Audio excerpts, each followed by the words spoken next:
Um pastor virou rei e mudou o destino de um povo. Há 3000 anos, em colinas secas de Israel, um jovem cuidava de ovelhas. Ali começou a história de Davi. Foi tempo de guerras e de tribos sem união. Davi apareceu com uma harpa e uma coragem que ninguém esperava. Venceu gigantes, uniu a nação, fez canções que ainda tocam o coração, mas também caiu em erro. Um banho, um desejo, um crime encoberto. O confronto veio, a dor veio, o arrependimento veio. Há sempre mistério em como a graça encontra um homem quebrado. A vida de Davi é força e fraqueza lado a lado. É aviso e esperança.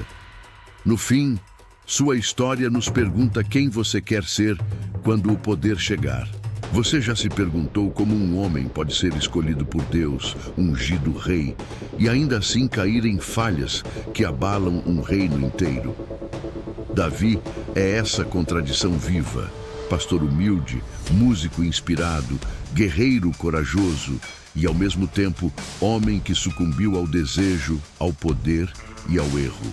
Nesta história, há lições duríssimas sobre liderança.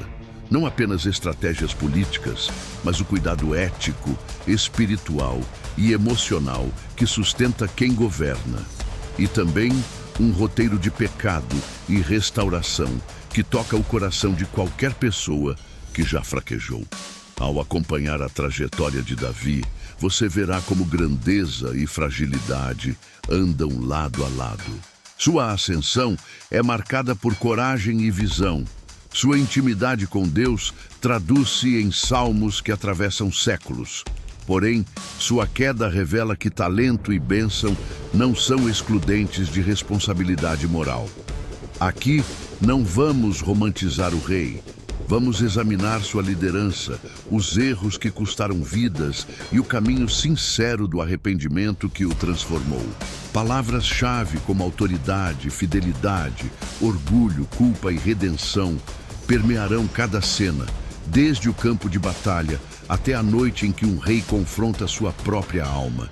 Se você lidera igreja, família, empresa ou apenas sua própria vida, a história de Davi oferece alerta e esperança. Alerta sobre quanto poder pode anestesiar a consciência. Esperança sobre a capacidade divina de restaurar um coração quebrantado. Prepare-se para mergulhar em episódios que ensinam a governar com justiça, a reconhecer o pecado sem desculpas e a buscar restauração com humildade. No próximo bloco, vamos começar pela juventude de Davi, o momento em que um simples pastor se torna figura surpresa no tabuleiro da história. E quais traços daquela liderança inicial já anunciam tanto o triunfo quanto a provação? Se esta história já mexeu com algo dentro de você, antes de avançarmos, quero pedir uma pequena atitude que faz muita diferença. Deixe seu like. É um gesto simples que ajuda este conteúdo a alcançar alguém que precisa ser alertado ou confortado hoje.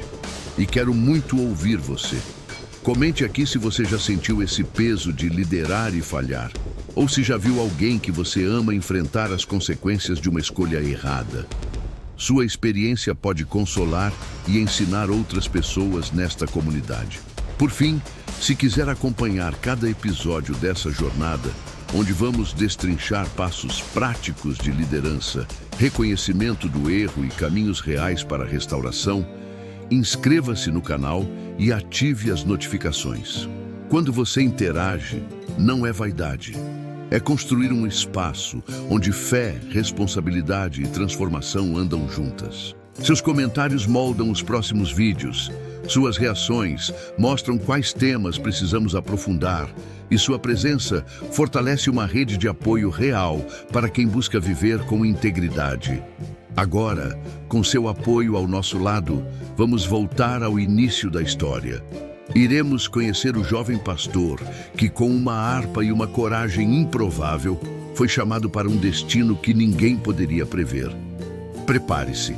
A jornada de Davi começa no campo e já traz sinais do homem que viria a ser rei. Você já imaginou como a liderança começa muito antes da coroa? Antes de Davi ser ungido, ele era um menino nos campos, com cheiro de terra e o som das ovelhas como trilha sonora. É nesse chão simples que germina o primeiro traço do líder: atenção ao invisível. Enquanto outros buscavam glória, ele ouvia. Enquanto o mundo se preocupava com status, Davi afinava a harpa e aprendia a falar com Deus. Essa intimidade precoce não o isentou de falhas, longe disso, mas fez com que sua liderança nascesse enraizada em algo mais profundo que títulos. Um coração que buscava a presença divina antes do poder humano. Liderança aqui não é apenas comando, é sensibilidade. Observe como Davi percebeu o coração de Israel, não por diplomas ou manobras políticas, mas ao interpretar clarões do espírito no cotidiano. Um rei distante, um povo cansado, uma ameaça que precisava ser enfrentada. Quando surge Golias, a cena não é só de coragem física, é a tradução de uma fé prática em atitude. Você sente o pó da batalha, o peso da lança e, sobretudo, o contraste entre um gigante que havia esquecido de Deus e um jovem cuja confiança vinha do Altíssimo. Esse episódio molda a percepção. Liderança cristã é risco amparado pela fé, é decisão tomada com a palavra como bússola. Mas liderança também carrega tentação. É aqui que a narrativa de Davi nos oferece um teste essencial. Poder e desejo entram em colisão quando ele vê Batseba. A câmera moral da Bíblia não poupa detalhes. A cama vazia, o olhar que demora, o passo que rompe limites. O pecado não é apenas um ato isolado, é a erosão silenciosa da integridade. E quando se é líder, as consequências reverberam muito além de sua vida pessoal. Tocam família, ministério, nação. Davi nos mostra que a maior armadilha do poder é crer que você está acima do que ensinou, que sua intimidade com Deus lhe dá licença para escolher o atalho. O que distingue Davi e o que o torna um personagem tão útil para quem lidera hoje é a capacidade de confrontar seu erro. Não é suficiente errar, é preciso olhar para o espelho da alma e não fugir.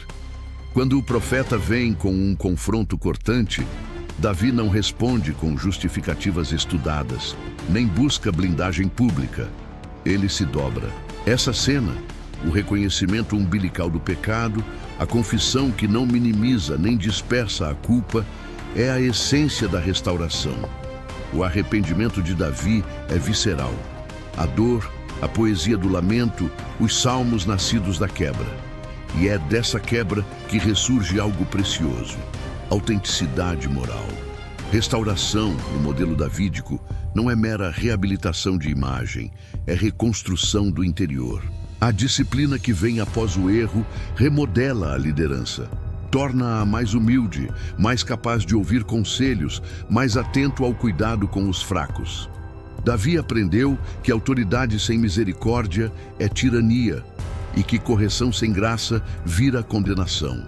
A reconciliação com Deus e com os homens redefiniu seu reinado. Menos triunfalismo, mais compaixão. Menos espetáculo, mais responsabilidade. Aqui há um convite direto para líderes modernos. Se você pretende influenciar, prepare-se para ser corrigido e para transformar correção em renovação. Ao acompanharmos esse processo, percebemos também outra lição prática. A formação de um legado não depende só de acertos públicos, mas de registros íntimos. Os Salmos de Davi são como um diário espiritual que atravessa gerações, porque foram escritos na pólvora do sofrimento e na tinta do arrependimento. Liderança que se sustenta no tempo é aquela que não teme expor feridas, que transforma lamentações em cânticos de restauração, que faz da vulnerabilidade uma ponte para a comunidade. Isso implica práticas concretas, cultura de prestação de contas, ambientes onde o erro pode ser confessado sem humilhação, estruturas que priorizam a cura sobre a punição. Enquanto caminhamos por essa jornada inicial, do campo ao trono, do louvor à queda, da queda ao arrependimento, começa a ficar claro que Davi não é um herói idealizado, mas um espelho fiel. Ele mostra que a grandeza não anula a fragilidade, pelo contrário, a reconhece e a usa como catalisador para um reinado que, apesar de manchas, influenciou profundamente a história espiritual de Israel. Se você lidera ou deseja liderar, essa primeira etapa exige que você aprenda a ouvir, a confrontar-se e a transformar dor em serviço. Agora, antes de seguirmos para o próximo bloco, onde exploraremos como Davi consolidou o poder e enfrentou rivalidades políticas que testaram sua fé, se quiser, deixe nos comentários uma palavra que resuma o que você mais teme ao liderar: poder, solidão, queda, e vamos conversar sobre isso na sequência. Você já viu como o poder muda o som das coisas ao redor? No instante em que Davi deixa de ser o jovem do campo e começa a colecionar vitórias, algo sutil acontece. As pessoas passam a medir cada gesto, cada palavra, como se cada ato seu pudesse reescrever a história de uma nação. A consolidação do poder de Davi não foi um salto mágico, foi uma série de decisões estratégicas, alianças delicadas e concessões dolorosas que revelam a anatomia da liderança em guerra e em paz. É aqui no limiar entre carisma e administração que o verdadeiro teste do líder aparece: transformar liderança carismática em estrutura duradoura sem perder a alma. Imagine as estradas poeirentas que levam a Hebron, as tendas que se erguem para conselhos de guerra, o farfalhar de mantos enquanto mensageiros percorrem vales. Davi precisava mais do que coragem para subjugar inimigos. Precisava ganhar confiança, estabelecer lealdades, integrar clãs rivais sob uma tutela comum. Ele soube usar símbolos, a unção que se traduzia em autoridade espiritual, as canções que uniam corações feridos, os atos de misericórdia que atraíam seguidores. Mas também entendeu que símbolos sem estruturas são efêmeros. Assim, começou a tecer uma tapeçaria de autoridade que combinava fé e pragmatismo. Reorganizou tropas, nomeou oficiais leais, protegeu rotas comerciais e fez de Jerusalém um ponto de convergência, um centro que poderia abrigar tanto a capital política quanto o santuário espiritual. Mas consolidar poder implica enfrentar rivalidades, algumas óbvias, outras silenciosas. A sombra de Saul e a memória de seu reinado permaneciam como um espectro que exigia manejo delicado. Davi caminhou em cordas tênues, entre honra e prudência. Celebrava as tradições, reconhecia as feridas do passado e ainda assim avançava, tomando decisões que indicassem novidade. Sua relação com Jonatas é um capítulo à parte. Uma amizade que desafia cálculos políticos, um laço que humaniza o improvável rei e o ancora em sensibilidade. Essa aliança mostra que liderança não é apenas estratégia, é também capacidade de criar vínculos que humanizam o poder, que preservam compaixão mesmo no centro de decisões estratégicas. As rivalidades, porém, não se limitam aos grandes rivais. Há traições internas, ciúmes silenciosos, conselhos que sussurram medo. Davi conviveu com conspirações que surgiam como ervas daninhas no jardim do reino. Administradores que cobiçavam fardos, generais que buscavam glória própria, famílias reais que calculavam legados. Nessas horas, a liderança se revela na arte de discernir. Quem merece confiança plena, quem precisa de vigilância, quando perdoar e quando sancionar. A prudência política de Davi muitas vezes se equilibra com sua vulnerabilidade. Ele ouve, consulta e aceita conselhos, mas também age com firmeza quando a unidade do reino exige uma decisão impopular. É nessa balança entre misericórdia e firmeza que o modelado líder cristão se encontra, alguém que governa sem despedaçar a alma do povo. Há ainda o elemento da construção simbólica. Jerusalém como centro espiritual e político. Ao tomar a cidade jebuseia, Davi não apenas ocupou um território, projetou um símbolo. A unificação territorial e espiritual passa pela escolha de um lugar que possa acomodar tanto o trono quanto a arca, integrando a fé ao cotidiano da administração. Esse gesto revela uma compreensão profunda. A liderança que perdura precisa oferecer narrativas coletivas, memoriais que cimentem a coesão, rituais que lembrem ao povo sua história comum. Cada pedra colocada, cada muralha erguida, não é somente engenharia. É catequese material que ensina pertencimento e responsabilidade.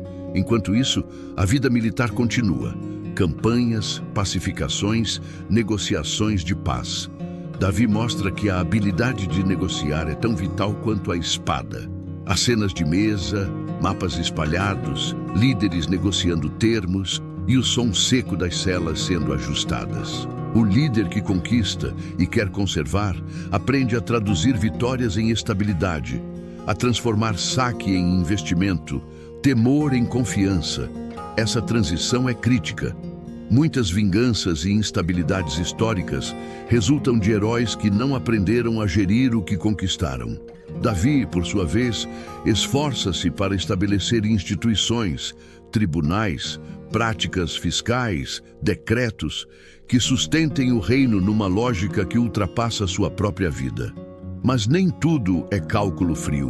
No âmago dessa consolidação, a compaixão, que se traduz em políticas públicas rudimentares, cuidado com refugiados, integração de povos subjugados, respeito às tradições locais quando possível.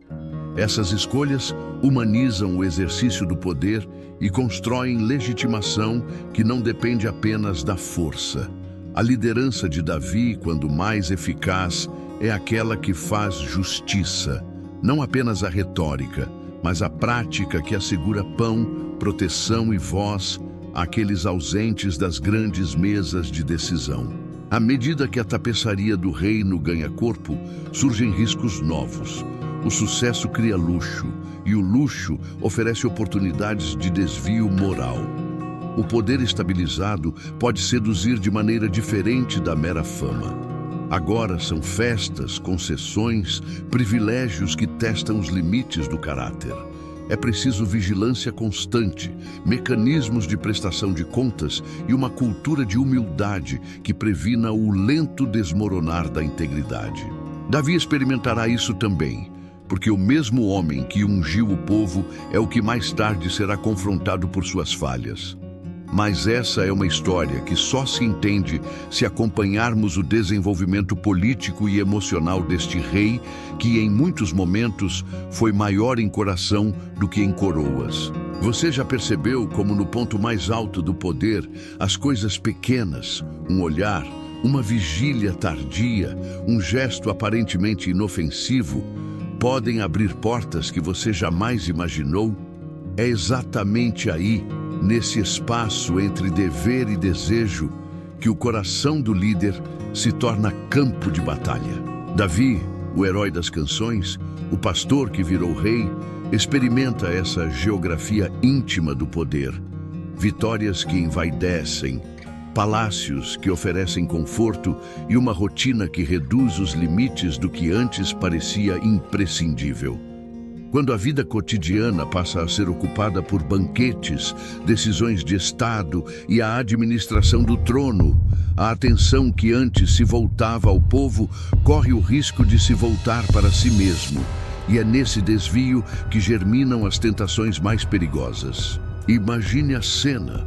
Uma noite quente em Jerusalém, a cidade iluminada por tochas e murmúrios de corredores, o ar saturado de aromas de comida e incenso. Davi, já acostumado ao peso da coroa, permanece no terraço de seu palácio, não por estratégia, mas por um instante de descanso, por uma curiosidade que cresce sutilmente. É nesse cenário que surge Batsheba, deslocada das páginas como se fosse presença acidental. Mulher cuja existência no relato se entrelaça com o destino de um reino. Você que observa sente a tensão do momento. Um rei exausto, uma visão que prende, uma linha tênue entre olhar e desejo. O texto bíblico descreve a sequência sem eufemismos. Um olhar que se demora, uma pergunta que vira ordem, uma aproximação que atravessa limites. E para quem estuda liderança com olhos de fé, isso não é só história. É alerta sobre como o poder pode anestesiar a consciência e normalizar o que deveria ser repreendido. A tentação, no caso de Davi, não é apenas sexual, ela é administrativa e moral. Ao chamar Batseba, o rei utiliza estruturas do poder, mensageiros, decisões rápidas, a suspensão de procedimentos e transforma um desejo privado em uma ação pública com efeitos permanentes.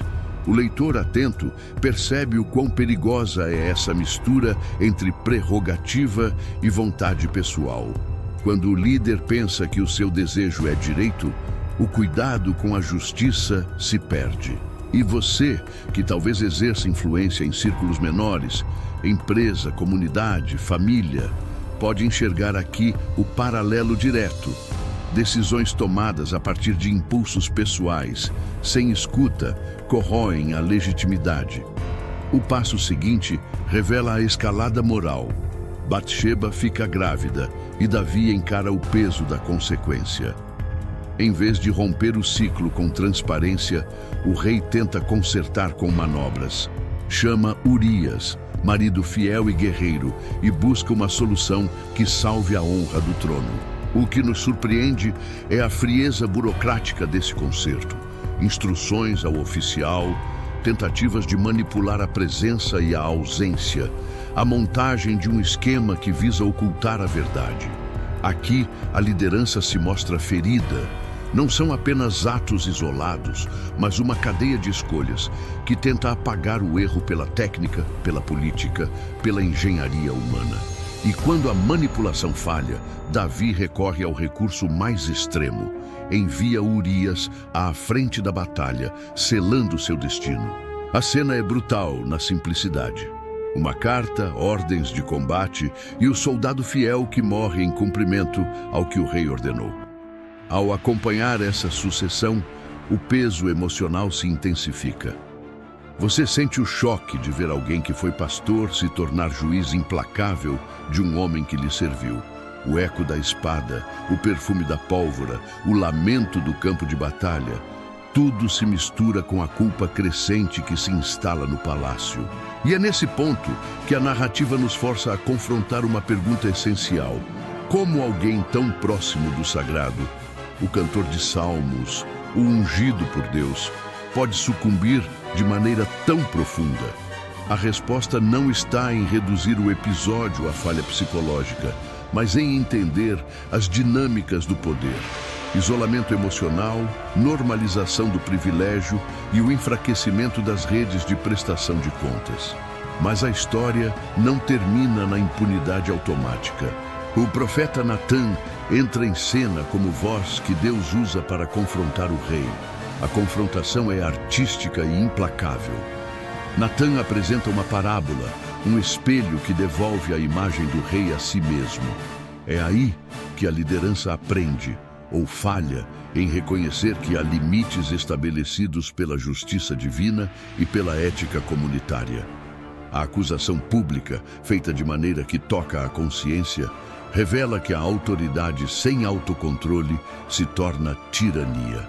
Você que observa sente a tensão do veredito moral que não vem de um tribunal humano, mas da consciência exposta sob a lâmina da verdade profética. E então vem o choque do reconhecimento. Davi, confrontado, experimenta um choque que o leva ao arrependimento profundo. Não um remorso superficial, mas uma dor que rasga o silêncio interior. É nessa ruptura que começa o processo de restauração, que, embora venha mais adiante, já se anuncia como necessária e transformadora. O rei que errou profundamente não é apagado da narrativa. Ao contrário, a sua confissão e o seu clamor se tornam parte central de uma lição para líderes. Poder exige sobriedade, estruturas de accountability e humildade que permitam ouvir quando se erra. Ao mesmo tempo, a história põe diante de nós a complexidade da misericórdia divina, capaz de ferir e, ao mesmo tempo, curar. Ainda há muito a desdobrar. As consequências políticas e familiares que essa queda acarreta, o impacto sobre a legitimidade do trono e, principalmente, como Davi caminha do arrependimento para um processo de restauração que envolve justiça, reparação e transformação interior. Mas antes de seguirmos, reflita. Qual é o preço que o poder pede quando é mal exercido? Em que momentos você tem permitido que a rotina, o conforto ou a admiração anestesiem sua bússola moral? Se quiser, escreva nos comentários uma palavra que represente o que você sente diante dessa parte da história. Pode ser arrependimento, cuidado ou responsabilidade. A queda moral de Davi não permanece isolada como um incidente privado. Ela reverbera como pedras lançadas num lago profundo, criando ondas que atingem o coração da família real e a estabilidade do reino. Depois do arrependimento sincero e da repreensão de Natã, chega a consequência que corta o rei. O filho nascido da união proibida não sobrevive. Sinta o luto que atravessa o palácio como um silêncio pesado. Uma neblina que apaga os risos e deixa apenas memórias retorcidas. A perda não apaga o passado, mas o torna ainda mais visível. Para Davi, o sofrimento pessoal é agora indissociável da responsabilidade pública. O rei que errou vê a sua casa desmoronar, e as rachaduras do lar rapidamente se transformam em fissuras que ameaçam a coesão nacional. A narrativa bíblica nos leva a cenas íntimas e brutais. Filhos que se ferem uns aos outros, rivalidades que fermentam até explodirem e um padrão de violência familiar que não poupa nem o sangue real.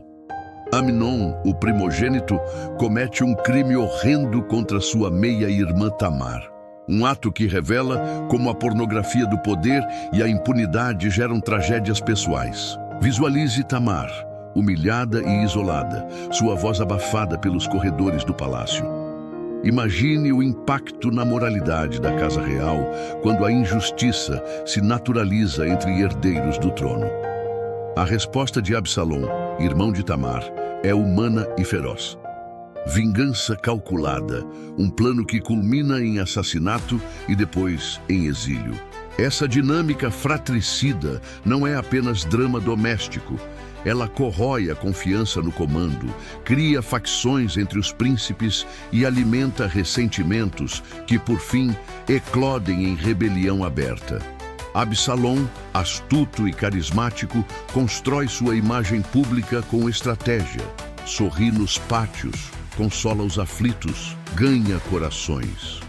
Ele aproveita a fragilidade do pai, a sensação pública de que Davi ficou moralmente vulnerável para semear dúvidas sobre a capacidade do rei de governar com justiça. Pense na cena, praças cheias de pessoas que buscam líderes que pareçam íntegros, rostos que antes se curvavam ao ungido, agora questionam a autoridade. Um herdeiro que seduz multidões ao prometer restauração do caráter nacional. A política do coração, mais do que manobras militares, é o campo em que Absalom vence. O rei, por sua vez, permanece dividido entre o amor paternal e o peso do governo. Um homem cujo coração foi partido por pecados que não apenas violaram leis morais, mas abalavam as bases afetivas de sua liderança. Chega o momento em que a rebelião estoura e Davi é forçado a abandonar a cidade, fugindo para salvar sua vida e, paradoxalmente, a integridade do reino. A imagem do rei correndo pelas noites com poucos fiéis ao lado, atravessando territórios e pedindo sentido em cada passo, é profundamente simbólica. O líder que reinou sobre juízes e guerras agora experimenta a fragilidade humana em carne viva. A cena do exílio é ruidosa de emoções. o som distante das trombetas, o lamento das mães que temem pelo futuro, a confusão dos soldados fiéis que não sabem se o que defendem é a pessoa ou a instituição do trono. E Davi, no centro, vive uma tensão profunda, a sensação de derrota, a compaixão por um povo dividido e a necessidade de não permitir que o rancor destrua a possibilidade de reconciliação. Mas mesmo na derrota aparente, surgem nuances de liderança verdadeira. Davi não reage apenas com força bruta. Ele se envolve em caminhos de súplica, de retirada estratégica e, por vezes, de admirável recuo. Há capítulos onde o rei demonstra sabedoria tática, confiar em generais leais, preservar o sangue real da violência irrestrita e ainda buscar, quando possível, uma restauração que evite mais fratricídios. Ao mesmo tempo, a rebelião de Absalom expõe a consequência longa do pecado. Gerações pagam por escolhas que corromperam a honra do lar. A loucura do poder sem accountability transforma promessas em carnificina. E você percebe que a governança exige um exercício contínuo de humildade e prestação de contas. No plano humano, a dor é profunda. Pais que perdem filhos, conselhos que se fragmentam, alianças que se desfazem. Politicamente, o reino entra em uma espiral de incerteza. Emissários trocam mensagens urgentes, cidades escolhem lados e a estabilidade econômica e social treme. Para o cristão que observa a história de Davi como lição, há um alerta claro: liderança sem freios, sem conselheiros fiéis, sem ética pública, é terreno fértil para destruição.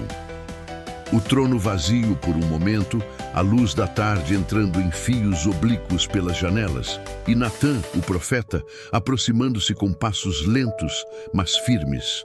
Você consegue sentir a ansiedade no ar. O tipo de ansiedade que não aceita subterfúgios. Natã não entra com acusações diretas. Ele traz uma história, uma parábola tão simples quanto uma lâmpada acesa numa sala escura. Um homem rico que, em vez de usar de misericórdia, toma a única ovelha de um pobre para preparar a refeição de um visitante. O relato ecoa como um golpe. As palavras se assentam e você observa o rosto de Davi mudar. Do semblante de quem governa para o de alguém que pela primeira vez percebe o tamanho do buraco que abriu com seus atos. A narrativa de Natã trabalha como espelho, e nos espelhos da alma, a imagem pode ferir. Quando Natã solta a frase que corta, "Tu és o homem", o som parece zunir. Não é apenas uma acusação, é uma revelação. Imagine o impacto físico. O ar ficando mais denso, as mãos que seguravam o cetro se abrirem instintivamente, a respiração que falha. Aquele momento é litúrgico e judicial ao mesmo tempo. Davi, o homem que venceu filisteus e unificou tribos, agora vê-se nu diante de Deus e diante da própria consciência. A reação inicial não é defensiva, é quebra. Há um colapso interno que antecede qualquer justificativa, e é nessa quebra que mora a possibilidade de restauração. A sua atenção, como espectador, é puxada para a interioridade de Davi. Ele se afasta, sente o peso do pecado, reconhece a injustiça. Natã, com coragem profética, não minimiza a ofensa, mas também aponta o caminho, arrependimento autêntico. E o que é arrependimento autêntico? Aqui, a narrativa bíblica nos oferece um modelo que toca o centro da experiência espiritual. Confissão clara, dor genuína, entrega total a Deus. Davi não tenta apagar a cena. Ele a vive e transforma sua angústia em oração profunda, a mesma que ecoa no Salmo 51. Um texto que você talvez conheça pela intensidade de suas palavras. Cria em mim, ó Deus, um coração puro. Renova em mim um espírito reto. A linguagem do Salmo é corporal. Há lágrimas, há súplica, há um reconhecimento que não se contenta com palavras vazias. Perceba a diferença crucial entre remorso e metanoia, entre sentir-se mal por ter sido pego e uma mudança radical de direção. Davi não apenas lamenta, ele se posiciona diante de Deus e aceita as consequências, pedindo não privilégios, mas purificação. Há nesse movimento uma coragem que muitos líderes evitam: admitir publicamente o erro quando o poder poderia proteger o silêncio. O gesto de Natã e a resposta de Davi dão ao povo algo raro: um modelo de responsabilidade pública que começa no íntimo. E é exatamente aí que reside uma lição vital para qualquer líder ou comunidade que busca integridade. A autoridade sem humildade é terreno fértil para a ruína. Mas o arrependimento de Davi não apaga automaticamente os danos causados. Natã anuncia a consequência: da tua casa. E a narrativa bíblica revela que a restauração verdadeira caminha junto com justiça reparadora. Isso nos leva a refletir: como conciliar misericórdia e justiça quando vítimas ainda vivenciam dor? Davi demonstra que arrepender-se inclui também reconhecer a dimensão social do pecado. Há vítimas a serem ouvidas, famílias a serem amparadas, estruturas de poder a serem revistas. A restauração, portanto, não é um retorno ao status quo. É um redesenho que busca reparar e prevenir. Vemos também o papel indispensável do profeta, não como algoz, mas como o espelho público que lembra ao rei suas obrigações para com o povo e para com Deus. Natã encarna a função que toda comunidade saudável deve preservar: a voz que chama à conta quando o poder vacila. Sem esse mecanismo, o erro se naturaliza. Com ele, há esperança de transformação. E Davi, ao aceitar a repreensão, inicia um processo que vai além da esfera pessoal. Ele reconfigura sua relação com a liderança, aprende a depender mais de Deus do que da própria força e estabelece um precedente. A humildade rouba do poder a promessa de imunidade. Do ponto de vista pastoral, há aqui uma verdade profunda: arrependimento autêntico gera música nova na alma. O Salmo 51 não é apenas um lamento, é um cântico de restauração que brota da mais crua honestidade. E isso impacta a comunidade. Testemunhar um líder confesso pode provocar cura coletiva, abrir espaço para que vítimas encontrem justiça e ensinar aos jovens que a autoridade é serviço, não privilégio. No entanto, a história também nos tutela contra soluções simplistas. Nem todo arrependimento é acompanhado de transformação imediata. Muitas vezes, a reconciliação exige tempo, ações concretas e redes de amparo que sustentem o processo. Enquanto você pondera isso, talvez se pergunte: que tipo de líderes criamos hoje? Temos profetas? Há ambientes onde a verdade pode ser dita sem medo de retaliação? E mais pessoalmente, como você reage quando confrontado com seu próprio erro? Busca justificativas ou se rende ao processo de mudança? Essas perguntas não estão soltas. Elas nos conduzem a verificar se a nossa comunidade pratica mecanismos de responsabilização e se prepara para curar as feridas que o poder pode ferir. Se uma palavra te tocou agora, talvez confissão, coragem ou reparação, escreva nos comentários. Isso nos ajuda a entender como levar adiante práticas que não protejam o erro, mas promovam a vida. Aos poucos, a narrativa de Davi revela que as consequências dos nossos atos não se limitam ao instante em que os cometemos. Elas se estendem como ondas que balançam barcos distantes. Entramos agora na parte mais dolorosa dessa história: a desintegração familiar, que nasce do pecado e que expõe um rei à fragilidade humana. Depois do ato de violência e da resposta profética, a família de Davi começa a rachar. Amnon e Tamar, Absalom, as feridas que se abrem e que pouco a pouco escancaram as tensões ocultas no lar real. Observe como o enredo bíblico não trata o pecado em câmara lenta, apenas para nos punir. Ele nos dá um estudo de caso sobre ética, poder e reparação. E você, enquanto espectador atento, é convidado a sentir cada passo desse desmoronar. Imagine a corte, corredores silenciosos, rostos que desviam o olhar, rumores que correm como vento. Amnon, impulsivo e dominado por desejo, comete um ato que quebranta a honra de Tamar e, por extensão, a integridade do próprio clã. Há um silêncio que corta mais do que qualquer lâmina, o silêncio que acompanha a vergonha pública. Absalom, ao ver a irmã ferida e o pai inerte, decide que a única justiça que encontra é a justiça pelas próprias mãos. Ele mata Amnon, foge e a casa de Davi jamais recupera a inocência. Perceba como a política e o afeto se entrelaçam. O rei, que deveria ser pai e juiz, torna-se figura assombrada pela indecisão. A liderança vacila porque o tecido familiar se rompe. Você sente o peso desse momento. É uma aula crua sobre responsabilidade. Líderes que não enfrentam rupturas internas com firmeza correm o risco de ver o conflito privado transbordar em crise pública. E foi isso que aconteceu.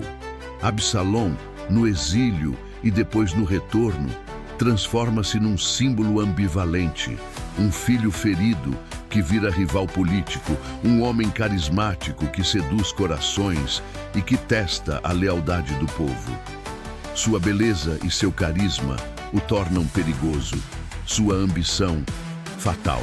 Não é apenas drama familiar, é geopolítica íntima, onde o trono se torna palco de vaidades e onde o povo, cansado de injustiças, encontra em Absalom um porta-voz sedutor. A postura de Davi diante da rebelião é um dos estudos mais humanos da Bíblia. Ele chora, rasga as vestes, mas também demonstra um tipo curioso de distância emocional. Permanece em Jerusalém enquanto seu filho entra triunfante. Por quê? Alguns veem ali um rei quebrado, incapaz de liderar com decisões duras. Outros enxergam um homem que, em sua dor, recusa a instrumentalização do sofrimento para a violência. Há consequências práticas, entretanto. O país se fragmenta, oficiais mudam de lealdade e o exército se encontra dividido entre amor ao rei e atração pela novidade de Absalom. A vitória do rebelde não é apenas militar, é estética e simbólica. Ele promete renovação e promessas, quando bem embaladas, parecem ter poder.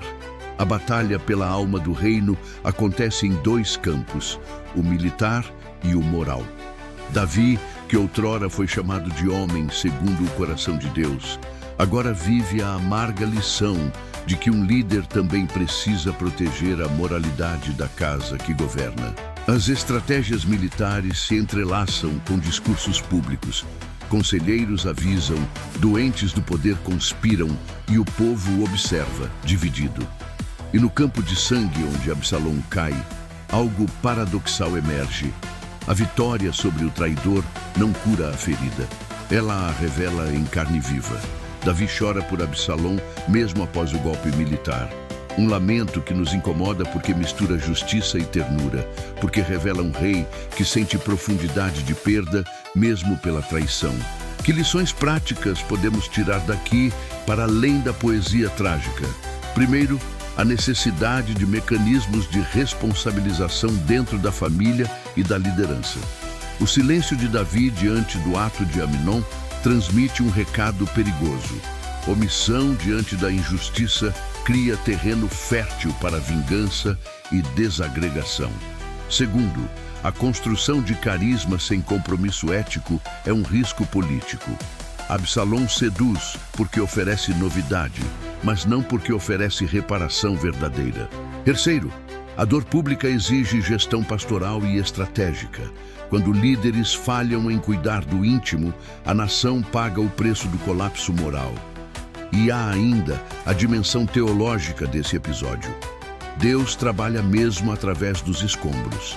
A queda de Absalom, o pranto do pai, a restauração posterior, tudo faz parte de um arco maior que mostra que a autoridade humana é limitada e que a verdadeira restauração só vem quando arrependimento e justiça caminham juntos. Não se trata de evitar a consequência.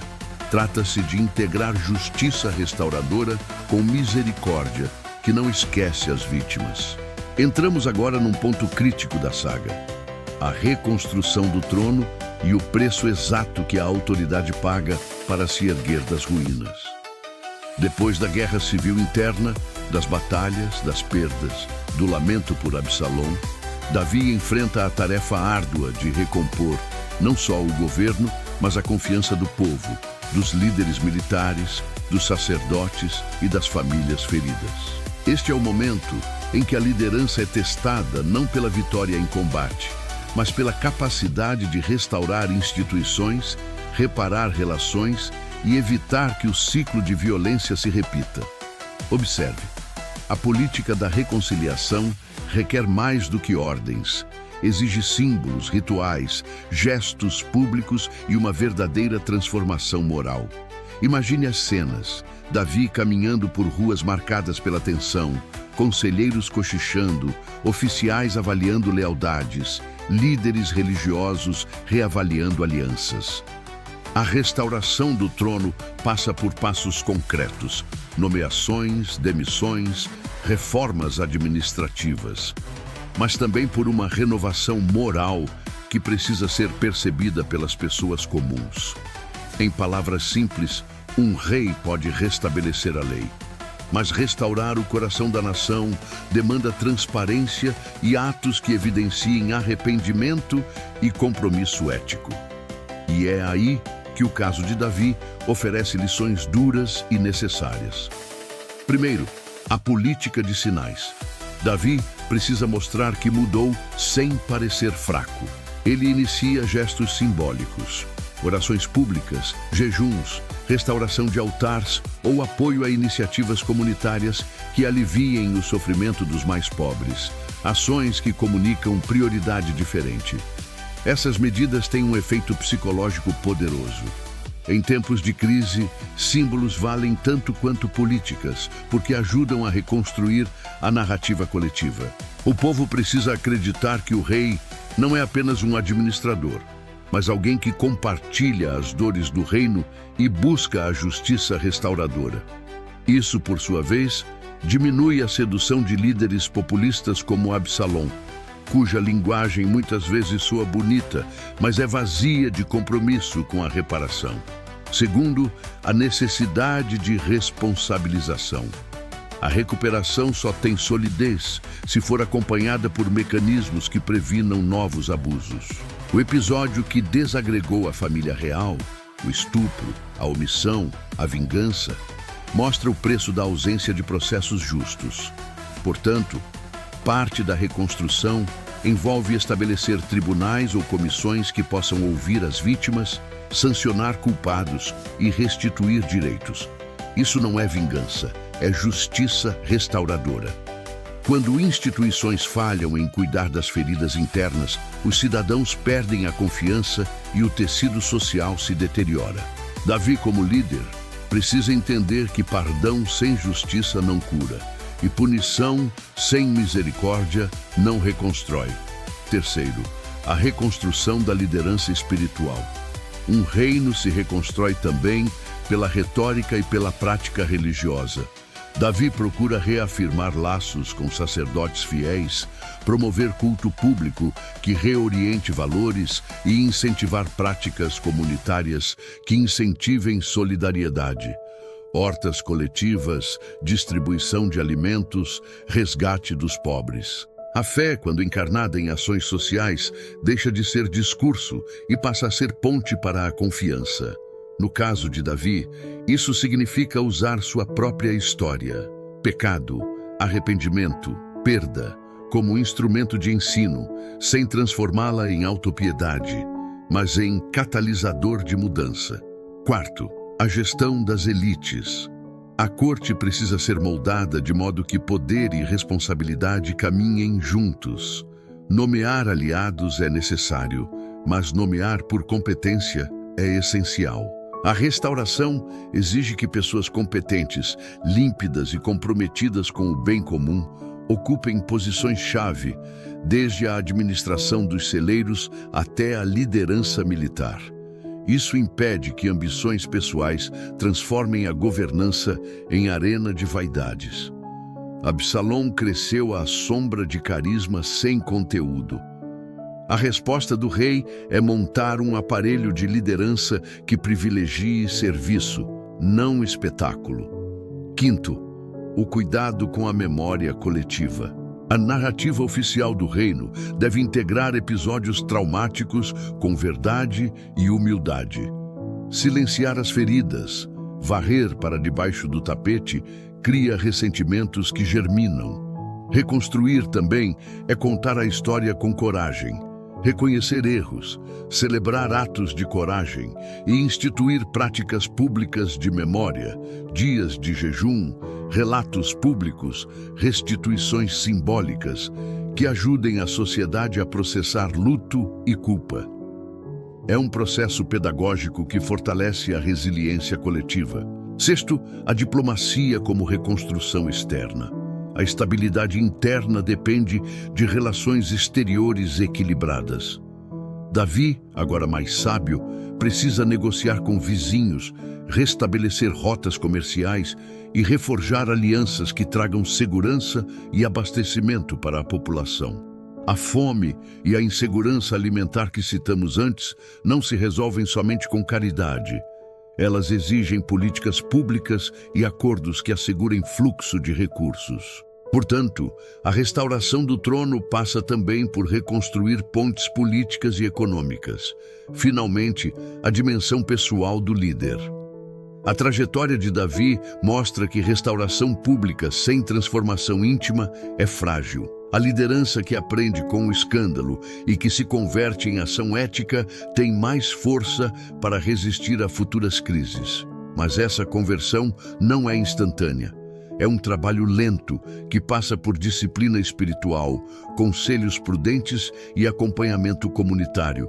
A humildade do rei, seu lamento por Absalom e sua capacidade de ainda clamar por reconciliação são sinais de que liderança verdadeira inclui dor, arrependimento e perseverança. Enquanto acompanhamos esses movimentos de reconstrução, fica a pergunta prática para quem lidera hoje: que gestos você faria para restaurar confiança onde houve ruptura?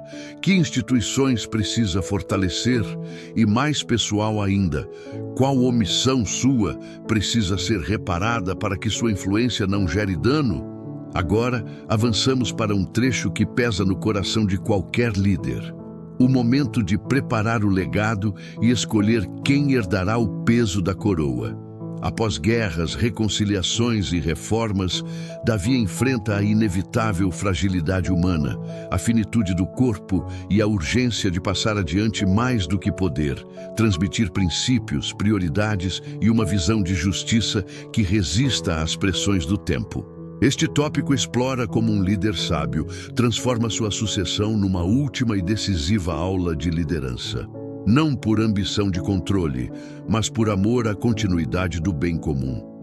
Imagine Davi nos aposentos onde outrora compôs salmos, agora mais calmo, com marcas de batalha e lágrimas suavemente entranhadas na voz. Ao seu redor, conselheiros sussurram sobre alianças, generais discutem lealdades e o próprio Salomão, jovem, astuto e observador, circula entre servos, registrando gestos, aprendendo olhares e assimilando silêncios. A preparação da sucessão não é apenas uma declaração pública, é um processo pedagógico, cheio de sinais intencionais. Instruções privadas, exercícios de responsabilidade, testes de caráter e confiança gradual. O rei que lidera bem é o mesmo que ensina bem. Por isso, cada palavra final de Davi ganha força litúrgica. Primeiro ponto: instruir com exemplo. Davi não se limita a ditar ordens sobre justiça ou misericórdia. Ele revive suas próprias falhas, publicamente e em círculos restritos, para que o sucessor compreenda que poder sem integridade é armadilha. Ele recorda episódios em que omitiu, em que se deixou seduzir, em que sofreu por decisões precipitadas.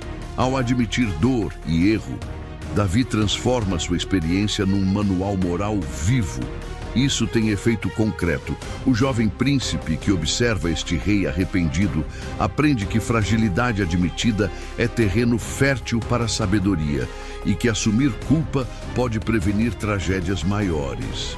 Segundo ponto, delegação gradual e testes práticos. Não se trata de simplesmente proclamar um herdeiro. Trata-se de criar oportunidades para que o sucessor exerça juízo, lide com crises e mostre temperança. Davi designa Salomão para ouvir apelos, mediar conflitos menores, administrar recursos do templo e participar de negociações externas. Cada tarefa tem um contrato moral embutido, lealdade ao bem comum, sensibilidade aos pobres, aversão à corrupção. Observando Salomão lidar com essas responsabilidades, o rei monitora não só competência técnica, mas temperamento, a habilidade de decidir rápido sem perder empatia. Terceiro ponto, a arquitetura do conselho. Sucessão é também uma questão de instituições. Davi trabalha para que o conselho do reino não dependa da personalidade do monarca, mas de regras e procedimentos claros. Ele reúne líderes, sacerdotes e administradores para delinear normas de prestação de contas, rotinas de inspeção dos celeiros e protocolos de nomeação.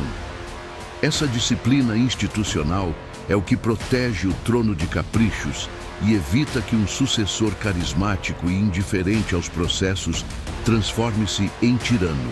Um legado duradouro exige fios de sistema, não apenas um fio de voz. Quarto ponto, a transmissão espiritual. Davi entende que uma coroa sem alma é vazia. Por isso ele confere ao sucessor instruções sobre culto, adoração e cuidado com os símbolos sagrados, os lugares que conectam o povo ao transcendente.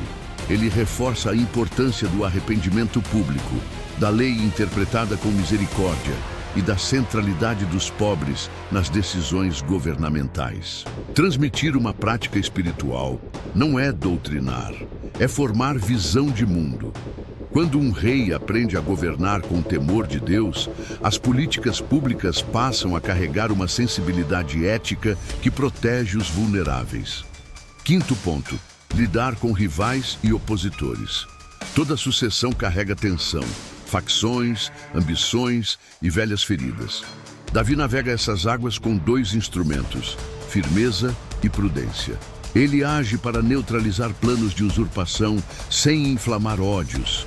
Usa o sistema judicial para resolver disputas e promove gestos de inclusão que tornam a transição menos traumática. A sabedoria política aqui é clara. Desarmar inimigos cria menos inimizade que esmagá-los. Por vezes, a restauração do reino depende mais da astúcia serena do que da demonstração de força. Sexto ponto, legado material e simbólico. Davi prepara tesouros para o templo, organiza registros e planta políticas que permitirão ao novo rei iniciar sua era com projetos sólidos, infraestrutura, rotas de comércio, reservas alimentares, mas também deixa palavras, hinos e rituais. O que se herda não é só ouro, é música, narrativa e memória pública. Esses símbolos operam como contrato social. Lembram ao povo e ao governante que a nação tem uma alma que transcende ciclos políticos. Salomão, recebido com estes recursos e lembranças, encontra espaço para construir e inovar sem apagar raízes. Sétimo ponto, a emoção da despedida. Não se pode subestimar o poder da liturgia de despedida, um momento público de reconhecimento das perdas e das promessas. Davi organiza cultos, proclama bênçãos e chama líderes a reafirmar lealdade ao sucessor. Esse rito não é teatralidade vazia, é cura coletiva. O reconhecimento público do fim de um reinado ajuda a sociedade a fechar feridas e abrir espaço para a renovação. Para o líder que parte, é chance de reafirmar valores. Para o que chega, é lembrete da responsabilidade que carrega. 8. A dimensão pessoal da coragem de deixar ir. Para Davi, como para qualquer líder, soltar o cetro exige coragem.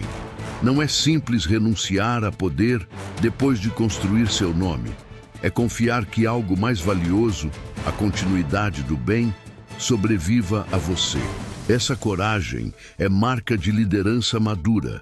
Quando um líder consegue abrir mão do controle para favorecer a estabilidade, ele demonstra que a vocação era, desde o início, servir, não perpetuar-se.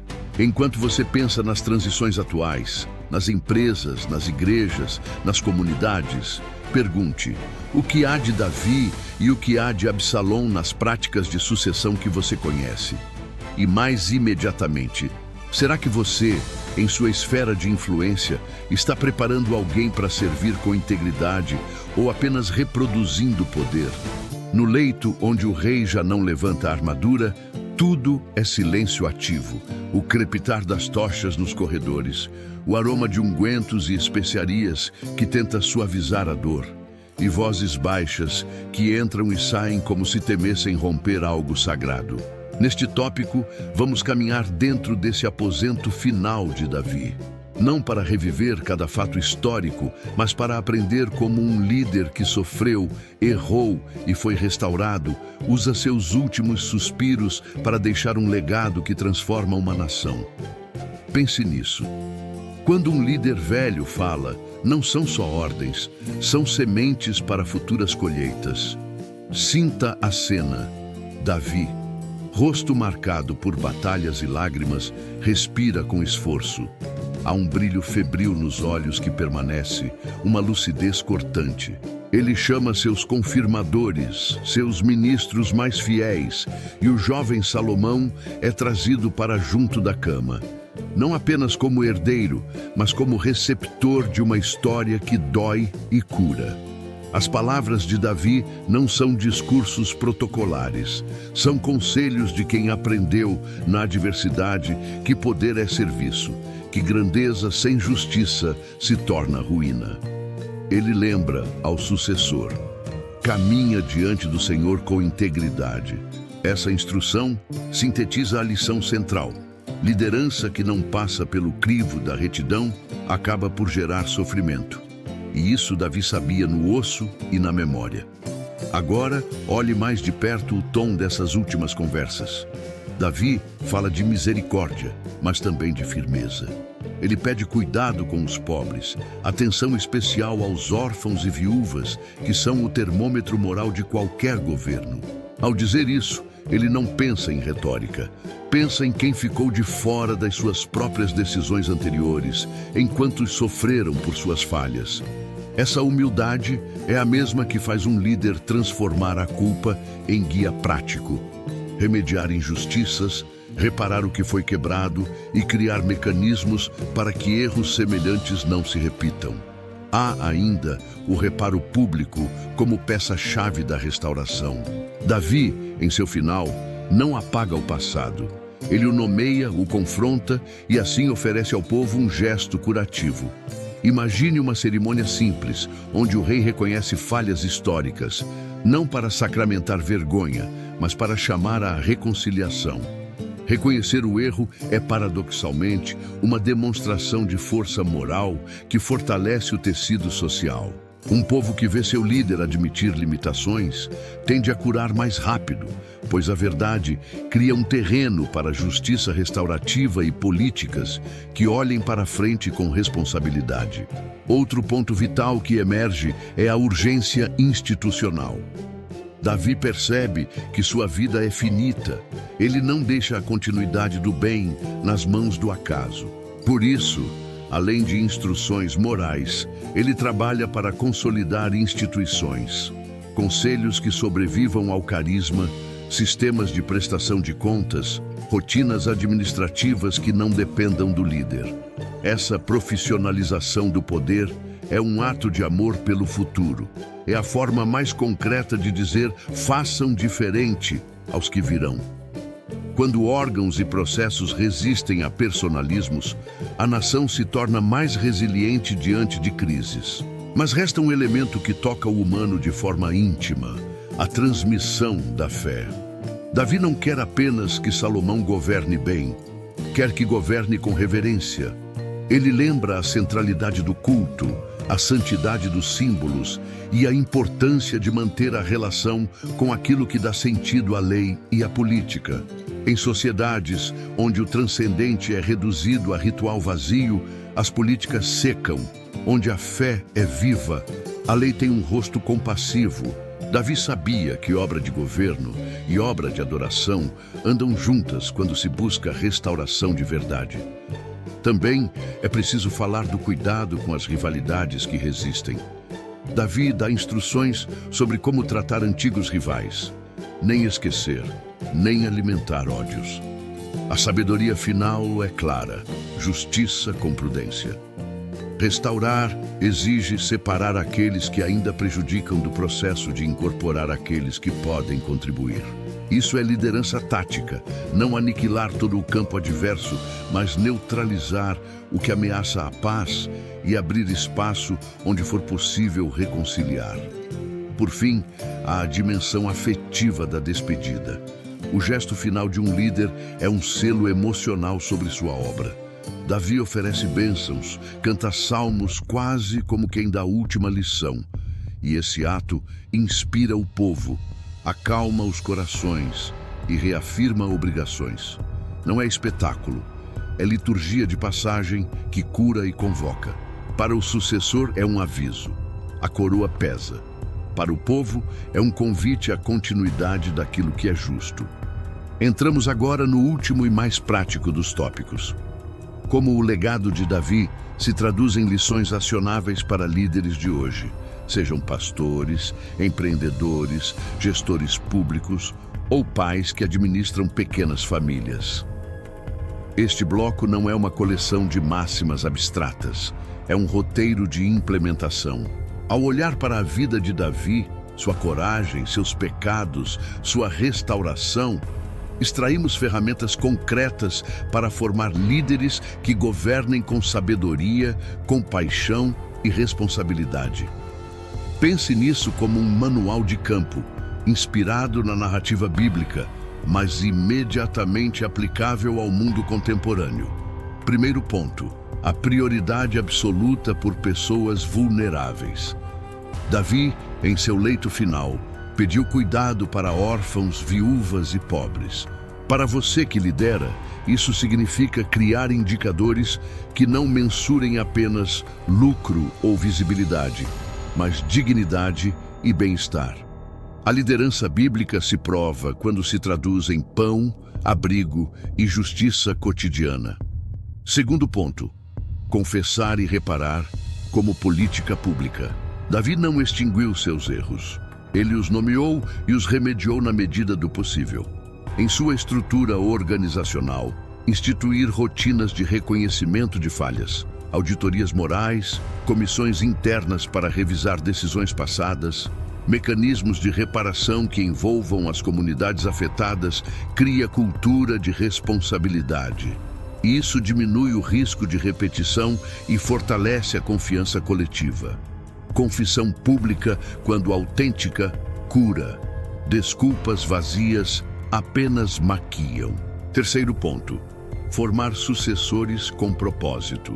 Davi não deixou a coroa ao acaso. Investiu em instrução, em processos e em clareza de valores. Seu papel hoje é treinar substitutos intencionais, estágios estruturados, mentorias, plano de desenvolvimento individual, delegação progressiva de responsabilidades. Um bom sucessor não surge por sorte, surge por design. Planejar sucessão é um ato de amor pelo trabalho e pela comunidade. Quarto ponto: institucionalizar a fé e a ética. Davi enfatizou a centralidade do culto e da reverência como sustentáculos da lei. Traduzido ao contemporâneo, isso significa consolidar códigos de ética, rotinas de oração ou reflexão, para quem é do meio religioso. Momentos de prestação de contas e rituais corporativos que reforcem identidades saudáveis. Instituições que sobrevivem ao carisma do líder protegem a comunidade de rupturas quando crises surgirem. Quinto ponto: equilibrar misericórdia com firmeza. Davi foi misericordioso, mas também enfrentou injustiças com decisão. Líderes eficazes aprendem a distinguir quando acolher e quando confrontar. Isso exige critérios claros, políticas de segunda chance, mas também protocolos para lidar com comportamentos que ameaçam o coletivo. A justiça restaurativa pode ser o caminho. Integrar reparação e reintegração sempre que possível, sem sacrificar a segurança e a ordem. Sexto ponto: praticar transparência radical. No reino de Davi, a confiança foi construída também por atos explícitos. Hoje, isso se traduz por prestação regular de contas, abertura de números, decisões comunicadas com racionalidade. Transparência reduz boatos, evita manipulações e fortalece o capital moral da liderança. Em tempos de crise, quem já cultivou essa prática terá mais margem de manobra e credibilidade. Sétimo ponto: articular rede de parcerias. A restauração que Davi promoveu não foi solitária. Dependia de conselheiros, levitas, oficiais. Para você, formar alianças com ONGs, prefeituras, produtores locais, universidades e outras lideranças religiosas é multiplicador de resiliência. Em cenários de crise social ou econômica, redes pré-existentes são a diferença entre resposta eficaz e colapso. Oitavo ponto: desenvolver resiliência organizacional. Davi enfrentou golpes e recuperou a casa real. Implemente planos de continuidade, estoques estratégicos para igrejas e comunidades, protocolos de emergência, capacitação em gestão de crise, diversificação de fontes de sustento. Resiliência não é reserva de pânico, é preparo sereno e prático. Nono ponto: cultivar humildade ritualizada. Davi usou salmos e jejum como disciplina. Instituir práticas regulares que, no contexto da sua organização, lembrem todos da finitude humana, ajuda a conter arrogâncias e a alimentar misericórdia. Pode ser um tempo anual de avaliação profunda, um retiro de formação, um dia de serviço comunitário obrigatório. Décimo e último ponto prático, e talvez o mais decisivo: transformar poder em serviço. A maior herança de Davi foi perceber que a coroa não o elevava acima do cuidado com o outro. Isso é o que deve pautar qualquer sucessor. Estruture feedbacks anônimos, canais onde os mais frágeis possam falar sem medo e métricas que valorizem diferença feita na vida humana mais do que troféus externos. Se você chegou até aqui e sentiu algo bater no peito, não vá embora. Inscreva-se agora no canal Caminho da Fé para não perder os próximos vídeos que vão aprofundar essas verdades. Comente abaixo: eu recebo. Se essa mensagem tocou você, sua palavra pode despertar alguém que precisa ouvir isso hoje. Deixe o like para apoiar este trabalho e ajudar esta mensagem a alcançar mais corações inquietos. Não pare, o próximo vídeo está na tela agora. Clique e continue sua preparação espiritual conosco. Obrigado por assistir. Permaneça vigilante e até já.